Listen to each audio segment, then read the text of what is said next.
Hello friends, welcome back to Honey Acres Homestead. My children and I just successfully herded many chickens into a temporary chicken yard. And if you've ever tried herding chickens, then you understand how accomplished we feel right now that we actually got them in there. So we had to do this because we tore down our chicken coop.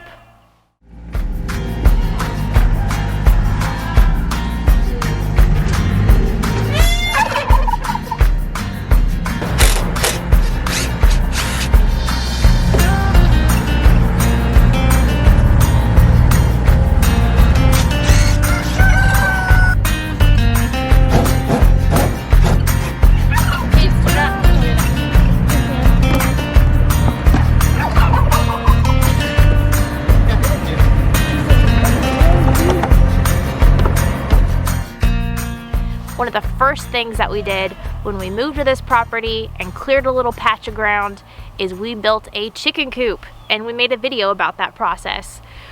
Well, we made the difficult decision to tear it all down.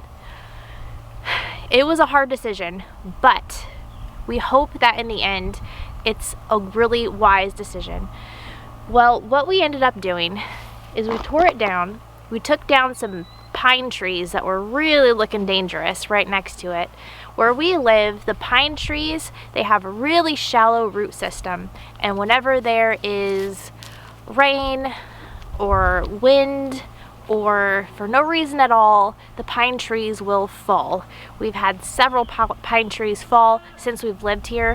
One of them on our power line, one of them on our house, and several of them just in the woods, just narrowly missing sometimes some important things. So we've decided to remove the chicken coop, get those pine trees torn down, and we've been using that area to grade and sculpt the land where our future barn will be. I was really reluctant to want to tear it down because in a way it felt like we were going backwards. Like, hey, I thought we had our chicken coop built. That was a project we didn't have to think about anymore. It's done, it's completed, it looks good, it's working. So I was really reluctant to agree to tear it down. But the friend of ours that's helping us, that we've hired to work on this ground and clear, he has a lot of experience, a lot more than we do. And he talked us into removing the chicken coop, removing those trees, and giving us a much more beautiful open area down here where our barn's gonna be. And I have to say, now that it's done, now that the coop is gone, now that the trees are gone, and now that they've smoothed it out and are starting to really grade it and level it to where it's gonna be, it really looks beautiful, and it really is an improvement. So I know we made the right choice, but it means we're going to have to build another chicken coop in the future.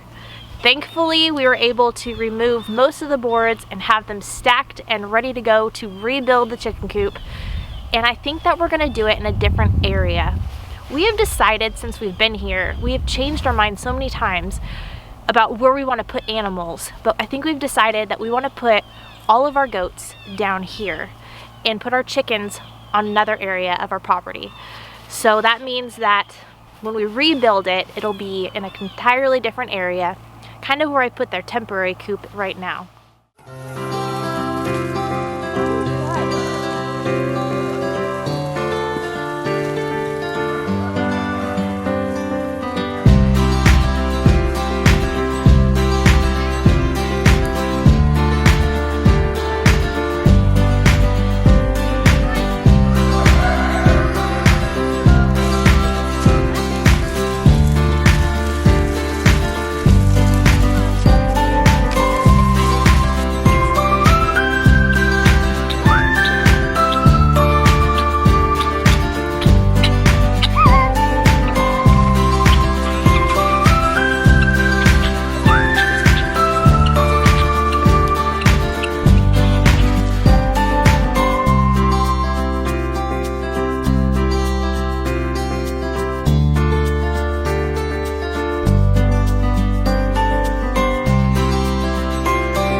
after we tore down their coop, they were homeless. They had to sleep out in the open last night, and we even got a little bit of snow, but thankfully chickens are really hardy, and we've redirected them to a new shelter. I'm gonna put some roosting areas in there, some nesting boxes, and hopefully they'll be just fine with their temporary home until we get their coop rebuilt. And that is just how it goes when you're homesteading. You think you know how you want things to be. You think you've completed something. You just, nothing ever stays the same. You always have to have an open mind. There might be a better opportunity. Something that you've started on might turn out to be not that great, and you might just abandon the project. You might move it to another completely different area of the property. You have to be flexible. And Peter and I were standing and we were watching trees get knocked down, and this bulldozer just clearing land like it was nothing. We were laughing at when we first moved here, and Peter had his little tractor, and he felt so accomplished just getting a couple small trees and bushes cleared out of the way so we could see the ground. And it's just been that sort of process. You start small, and as things develop, as things come together, you start to see more potential. You get bigger ideas, grander ideas, and that's just how it goes.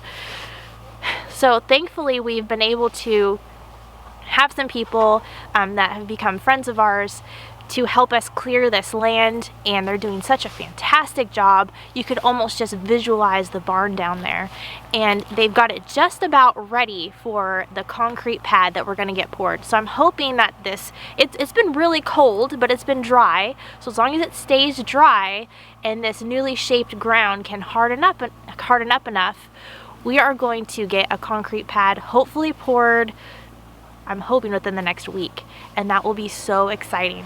Peter's been working on his barn drawings so we can see how much materials we need, and we're gonna get cracking on that. So even though it seems like we are moving backwards by removing our chicken coop, we are actually moving forwards and moving towards something better than what we had.